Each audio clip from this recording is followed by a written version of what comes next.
ನಮಸ್ಕಾರ ನನ್ನ YouTube family, ನಿಮಗೆಲ್ಲರಿಗೂ ಶಿವರಾತ್ರಿ ಹಬ್ಬದ ಶುಭಾಶಯಗಳು.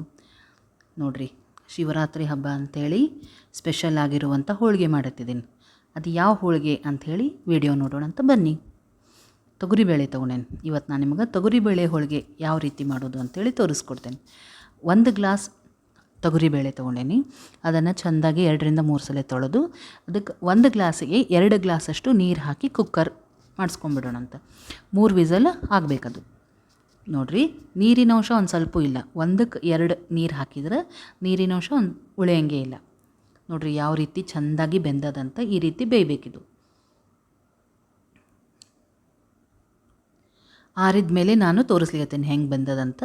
ಈಗ ಇದನ್ನು ಒಂದು ಬುಟ್ಟಿಗೆ ತಗೊಂಬಿಡೋಣ ಅಂತ. ಆಮೇಲೆ ಯಾವಾಗಲೂ ಹೂರಣ ಮಾಡೋ ಮುಂದೆ ಅಗಲನಿ ಬುಟ್ಟಿ ಒಳಗೆ ಇಂಡಾಲಿಯಂ ಬುಟ್ಟಿ ಅಥವಾ ಕಬ್ಬಿಣ ಬುಟ್ಟಿ ಅಥವಾ ಕಡಾಯಿ ಇತ್ತಂದ್ರೂ ಕೂಡ ಅಗಲನಿದ್ರೊಳಗೆ ಮಾಡಿದರೆ ಚಲೋ ಆಗ್ತದೆ. ಹೂರಣ ಬೇಗನೂ ಆಗ್ತದೆ. ಕನ್ಸಿಸ್ಟೆನ್ಸಿ ನಮ್ಗೆ ಹೆಂಗೆ ಬೇಕೋ ಹಂಗೆ ಕರೆಕ್ಟ್ ಸಿಗ್ತದೆ. ಈಗ ನೋಡಿರಿ, ಇದನ್ನು ಮೊದಲೇ ಸ್ಮ್ಯಾಶ್ ಮಾಡ್ಕೊಂಬಿಡೋಣ ಅಂತ. ಸ್ಮ್ಯಾಶರ್ ಇರ್ತದಲ್ಲ, ಅದರಲ್ಲೇ ಒಂದ್ಸಲ ಈ ರೀತಿ ಮಾಡ್ಕೊಂಬಿಡೋಣ. ಸುಲಭವಾಗಿ ಮಾಡುವಂಥ ಹೋಳಿಗೆ ಇದು. ಈ ಕಡಲೆಬೇಳೆಯಿಂದ ಹೂರಣದ ಹೋಳಿಗೆ ತಿನ್ನಕ್ಕೆ ಬೇಡ ಅನ್ನೋರು ನೀವು ಈ ರೀತಿ ತೊಗರಿಬೇಳೆದು ಕೂಡ ಹೋಳಿಗೆ ಮಾಡ್ಬೋದು. ನೋಡಿರಿ, ಚೆನ್ನಾಗಿ ಸ್ಮ್ಯಾಶ್ ಆಗ್ಯದೋ ಇಲ್ಲ ಅಂತ ಚೆಕ್ ಮಾಡ್ಲಿಕ್ಕತ್ತಿದ್ದೆ ನಾನು. ಈಗ ಅದನ್ನು ಕಾಯ್ಲಿಕ್ಕೆ ಇಡೋಣ ಅಂತ. ಅದು ಹೆಂಗೆ ಆಗ್ಬೇಕಂದ್ರೆ, ನಾವು ಕಾಯ್ಲಿಕ್ಕೆ ಇಟ್ಟಾಗ ಕುದಿಲಿಕ್ಕೆ ಶುರು ಆಗ್ತದಲ್ಲ, ಒಂದು ಸ್ವಲ್ಪ ಅಳ್ಳಕ್ಕೆ ಆಗ್ತದೆ. ಆಮೇಲೆ ಮತ್ತೆ ಒಂದು ಸ್ವಲ್ಪ ಗಟ್ಟಿ ಆಗ್ತದೆ. ನೀರಿನ ಅಂಶ ಪೂರ ಹೋಗ್ಬೇಕು. ಅದೇನು ಒಂದು ಸ್ವಲ್ಪ ಆದರೂ ನೀರಿನ ಅಂಶ ಇರ್ತದಲ್ಲ, ಅದು ಪೂರ ಖಾಲಿ ಆಗಬೇಕು. ಅಲ್ಲಿವರೆಗೂ ಹಾಕೋದು. ಬುಟ್ಟಿ ಒಂದು ಸ್ವಲ್ಪ ಬಿಡ್ಲಿಕ್ಕತ್ತಂದ್ರೆ ಆ ಹೊತ್ತಿಗೆ ಬೆಲ್ಲ ಹಾಕ್ಲಿಕ್ಕತ್ತೀನಿ. ಅಳತೆ ಹೆಂಗಂದ್ರೆ 1 ಲೋಟ ತೊಗರಿಬೇಳೆ ಇದ್ದರೆ 1 ಲೋಟ ಬೆಲ್ಲ ಹಾಕೀನಿ. ಅದೇನು ಒಂದು ಸ್ವಲ್ಪ ತೋರಿಸಿದ್ನಲ್ಲ, ಅದನ್ನು ಕೂಡ ಆಮೇಲೆ ಹಾಕಿದೆ ನಾನು. ಸಣ್ಣಗೆ ಹೆಚ್ಚಿಟ್ಕೊಂಡಿರುವಂಥ ಬೆಲ್ಲನ ಹಾಕಬೇಕು. ಇಲ್ಲೇ ನಾನು ಹಿಟ್ಟು ಕಲಿಸ್ಕೊಳ್ಗತ್ತೀನಿ, ಕಣಕ ರೆಡಿ ಮಾಡ್ಕೊಳ್ಗತ್ತೀನಿ ಹೋಳಿಗೆಗೆ. ಅದಕ್ಕೆ ಅರಿಶಿನ, ಎಣ್ಣೆ, ಒಂದು ಸ್ವಲ್ಪ ಉಪ್ಪು ಹಾಕಿ ಕಲಿಸಿ ರೆಡಿ ಇಟ್ಕೊತೀನಿ. ಹೋಳಿಗೆ ಹಿಟ್ಟಿನ ಹದ ಯಾವ ರೀತಿ ಇರಬೇಕೋ ಆ ರೀತಿ ಕಲಸಿಟ್ಕೋತೀನಿ. ಈಗ ಇದನ್ನು ನೋಡಿರಿ, ಬೆಲ್ಲ ಹಾಕಿದ ಮೇಲೆ ಮತ್ತೆ ಅಳ್ಳಕ್ಕಾಗ್ತದೆ ಇದು. ಈಗ ಇದನ್ನು ಸಣ್ಣ ಇಟ್ಟು ಕೈ ಆಡಿಸ್ಬೇಕು.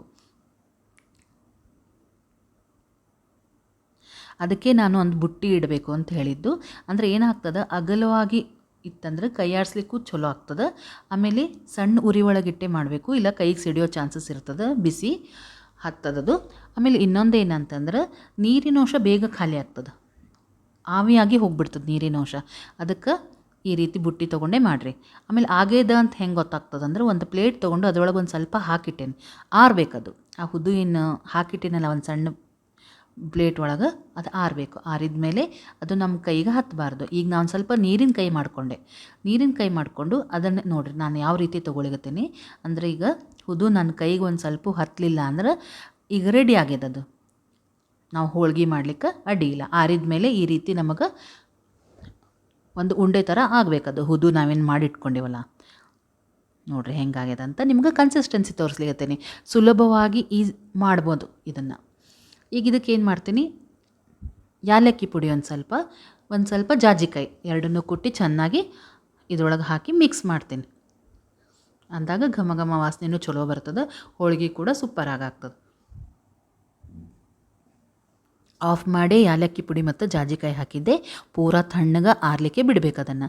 ಈಗ ನೋಡಿರಿ, ಒಂದ್ಸಲ ಆರ್ಲಿಕ್ಕೆ ಬಿಟ್ಬಿಟ್ಟಿದ್ದೆ. ಆರಿದ ಮೇಲೆ ಚೆನ್ನಾಗಿ ಒಂದ್ಸಲ ಕೈ ಆಡಿಸ್ಕೊಂಡೆ. ಈಗ ಅದನ್ನು ಉಂಡೆಗಳನ್ನು ಮಾಡಿ ರೆಡಿ ಇಟ್ಕೋತೀನಿ. ನಾನು ಮೊದಲಿಂದ ವೀಡಿಯೋ ನೀವು ನೋಡ್ತಿದ್ರೆ ನಿಮ್ಗೊಂದು ಐಡಿಯಾ ಇರ್ತದೆ. ಯಾವಾಗಲೂ ನಾನು ಗ್ಯಾಸ್ ಹಚ್ಚೋಕ್ಕಿಂತ ಮುಂಚೆ ಎಲ್ಲ ರೆಡಿ ಇಟ್ಕೊಂಡ್ಬಿಟ್ಟಿರ್ತೀನಿ. ಅಂದರೆ ಈ ಕಡೆ ಹೂರಣನೂ ರೆಡಿ ಇಟ್ಕೋತೀನಿ, ಈ ಕಡೆ ಕಣಕ ಕೂಡ ರೆಡಿ ಮಾಡಿ ಇಟ್ಕೋತೀನಿ. ಈಗ ನೋಡಿರಿ, ಹೋಳಿಗೆ ಹಿಟ್ಟಿಂದು ಕಣಕ ಯಾವ ರೀತಿ ಕಲಿಸಿ ರೆಡಿ ಇಟ್ಕೊಂಡೇನಂತ. ಮೆತ್ತಗಿರಬೇಕು. ಅಂದ್ರೆ ಕನ್ಸಿಸ್ಟೆನ್ಸಿ ಹೆಂಗಿರ್ಬೇಕಂದ್ರೆ, ಹೂರಣದ್ದು ಮತ್ತು ಕಣಕದ್ದು ಎರಡೂ ಮೆತ್ತಗೆ ಕರೆಕ್ಟೇ ಇರಬೇಕು. ಒಂದು ಭಾಳ ಅಳ್ಳಕ್ಕಿದ್ದು ಒಂದು ಗಟ್ಟಿ ಇತ್ತಂದ್ರೆ ನಿಮಗೂ ಹೋಳಿಗೆ ಚಲೋ ಬರೋಂಗಿಲ್ಲ, ತುದಿಗೆ ಕಣಕ ಅಷ್ಟೇ ಉಳ್ಕೊಂಬಿಡ್ತದೆ. ಈಗ ನೋಡಿರಿ, ಎರಡೂ ರೆಡಿ ಮಾಡಿ ಇಟ್ಕೊಂಡೆ. ಈಗ ಗ್ಯಾಸ್ ಹಚ್ಚಿ ಹಂಚು ಕಾಯ್ಲಿಕ್ಕೆ ಇಟ್ಟಿದ್ದೆ. ಇಲ್ಲೇ ನಾನು ಹೂರಣ ತುಂಬ್ಕೊಳಿಗತ್ತೀನಿ. ನಾರ್ಮಲ್ ಯಾವ ರೀತಿ ತುಂಬ್ತೀವಲ್ಲ ಹಾಗೆ, ಹೂರಣದ ಹೋಳಿಗೆ ಯಾವ ರೀತಿ ತುಂಬಿ ಮಾಡ್ತೀವಿ ಹಾಗೆ ಮಾಡೋದು. ಹೊಸದಾಗಿ ಮಾಡಲಿಕ್ಕೆ ಯಾರು ಶುರು ಮಾಡಿರ್ತಿರಲ್ಲ ಅವ್ರಿಗೆ ಅನುಕೂಲ ಆಗಲಿ ಅಂಥೇಳಿ ನಾನು ನಿಮ್ಗೆ ತೋರಿಸ್ಕೊಡ್ಲಿಕತ್ತೀನಿ. ಆಮೇಲೆ ನಮ್ಗೆ ಹೂರಣದ ಹದ ಕರೆಕ್ಟ್ ಸಿಕ್ತಂದ್ರೆ ನಿಮ್ಗೆ ಹೋಳಿಗೆ ಮಾಡೋದು ಒಂದು ಸ್ವಲ್ಪನೂ ಕಷ್ಟ ಆಗಂಗಿಲ್ಲ, ಸುಲಭವಾಗಿ ಮಾಡ್ಬೋದು. ನೀವು ಎಷ್ಟು ಬೇಕೋ ಅಷ್ಟು ತೆಳ್ಳಗೂ ಮಾಡ್ಬೋದು, ಅಥವಾ ನೀವು ಒಂದು ಸ್ವಲ್ಪ ಮೀಡಿಯಮ್ ಇಡ್ತೀರಿ ಅಂತಂದ್ರೆ ಹಾಗೂ ಕೂಡ ನೀವು ಹೋಳಿಗೆ ಮಾಡ್ಕೋಬೋದು. ಸೈಜ್ ನೋಡಿರಿ ಯಾವ ರೀತಿ ಚೆನ್ನಾಗಾಗಿದೆ ಅಂತ. ಒಂದು ಹೋಳಿಗೆ ಆಯಿತು, ತಿರುಗಿ ಅದನ್ನು ಹಂಚು ಮೇಲೆ ಹಾಕಿದ್ದೆ. ಸೆಕೆಂಡ್ ಒನ್ ಕೂಡ ಮಾಡ್ತಿದ್ದೀನಿ. 1 ಗ್ಲಾಸ್ ತೊಗರಿಬೇಳೆಗೆ 14 ಹೋಳಿಗೆ ಆಗಿದ್ದು. ಮೀಡಿಯಮ್ ಸೈಜ್ ಹೋಳಿಗೆ ಮಾಡಿದ್ರೆ 14 ಹೋಳಿಗೆ ಅದು. 1 ಗ್ಲಾಸ್ ಅಂದರೆ 250 ml ಒಂದು ಗ್ಲಾಸ್ ಅದ ಅದು. ಸೊ ನೋಡಿರಿ ಸೆಕೆಂಡ್ ಒನ್ ಕೂಡ ನಾನು ಇದೇ ರೀತಿ ಲಟ್ಟಿಸ್ತೀನಿ. ಈಗ ಇದು ನೋಡಿರಿ ಮೊದಲೇ ಹೋಳಿಗೆ ಏನು ಹಾಕಿದ್ನಲ್ಲ ಅದನ್ನು ತೋರಿಸ್ತಾ ಇದ್ದೀನಿ ಯಾವ ರೀತಿ ಬೇಯಿಸೋದು ಅಂತ. ಮೊದಲೇ ಮೈ ಹಾಕಿದ ಮೇಲೆ ಒಂದು ಸ್ವಲ್ಪ ಎಣ್ಣೆ ಹಚ್ಚಬೇಕು. ಅದು ಗುಳ್ಳೆ ಬರ್ಲಿಕ್ಕೆ ಶುರು ಆಗ್ತದೆ. ಸಣ್ಣ ಉರಿ ಒಳಗೆ ಇಟ್ಟಿರಬೇಕು. ಗುಳ್ಳೆ ಬರ್ಲಿಕ್ಕೆ ಹತ್ಕೊಳ್ಳಿ ಅದನ್ನು ಮತ್ತು ಈ ರೀತಿ ಹೊಳಿಸ್ಬೇಕು. ಅದ್ರ ಮೇಲೂ ಕೂಡ ಚೆನ್ನಾಗಿ ಎಣ್ಣೆ ಹಚ್ಚಿ ಜೋರಿಡಬೇಕು. ಇವಾಗ ಈಗ ನೋಡಿರಿ ಈ ರೀತಿ ಹೋಳಿಗೆಗಳನ್ನು ಮಾಡ್ತಾ ಹೋಗೋದು. ಇದಕ್ಕೆ ಕಣ್ಣು ಬರೋದು ಅಂತಾರೆ. ಮೇಲೆ ನಿಮ್ಗೆ ಹೋಳಿಗೆ ಮೇಲೆ ಕಪ್ ಕಾಣ್ತದಲ್ಲ, ಅದಕ್ಕೆ ಕಣ್ಣು ಬರೋದು ಅಂತಾರೆ. ಈ ರೀತಿ ಮಾಡಿದರೆ ನಿಮಗೆ ಹೋಳಿಗೆ ಚೆಂದಾಗಿ ಒಳಗಿನ ತನಕ ಬೆಂದಿರ್ತದೆ. ಆಮೇಲೆ ಮೆತ್ತಗೂ ಕೂಡ ಆಗ್ತಾವೆ ಈ ಹೋಳಿಗೆ. ಇದೇ ರೀತಿ ನಾನು ಎಲ್ಲ ಹೋಳಿಗೆಗಳನ್ನು ಮಾಡಿ ಮುಗಿಸ್ತೀನಿ. 1 ಗ್ಲಾಸ್ ತೊಗರಿಬೇಳೆಗೆ 14 ಹೋಳಿಗೆಗಳು ಆಗಿದ್ದು. ಹೆಂಗೆ ಅನ್ನಿಸ್ತು ಅಂತ ಹೇಳ್ರಿ ಫ್ರೆಂಡ್ಸ್. ಈ ವಿಡಿಯೋನ ಲೈಕ್ ಮಾಡಿರಿ, ಶೇರ್ ಮಾಡಿರಿ, ಸಬ್ಸ್ಕ್ರೈಬ್ ಮಾಡಿರಿ. ಆಮೇಲೆ ನೋಡಿರಿ ಬಿಸಿ ಬಿಸಿ ಹೋಳಿಗೆ ಇದ್ದಾಗ ಹಾಲು ಮತ್ತು ತುಪ್ಪ ಹಾಕ್ಕೊಂಡು ತಿಂತಾಯಿದ್ರೆ ಎಷ್ಟು ಚೆನ್ನಾಗಿರ್ತದೆ ಅಂತ. Thank you so much. ನನಗೆ ಕಮೆಂಟ್ ಬರಿತಾ ಇದ್ದೀರಾ. ಯಾರು ಇನ್ನೂ ಕಮೆಂಟ್ ನನಗೆ ಬರಿತಾ ಇಲ್ಲ, ಕಮೆಂಟ್ ಬರೀರಿ, ಲೈಕ್ ಮಾಡಿರಿ, ಶೇರ್ ಮಾಡಿರಿ, ಸಬ್ಸ್ಕ್ರೈಬ್ ಮಾಡಿರಿ ನನ್ನ ವೀಡಿಯೋನ. ಮತ್ತು ಇದೇ ರೀತಿ ನಿಮಗೆ ಹೊಸ ವೀಡಿಯೋಂದಿಗೆ ಸಿಗ್ತೀನಿ. ನಿಮ್ಮೆಲ್ಲರಿಗೂ ಶಿವರಾತ್ರಿ ಹಬ್ಬದ ಹಾರ್ದಿಕ ಶುಭಾಶಯಗಳು. ನಮಸ್ಕಾರ.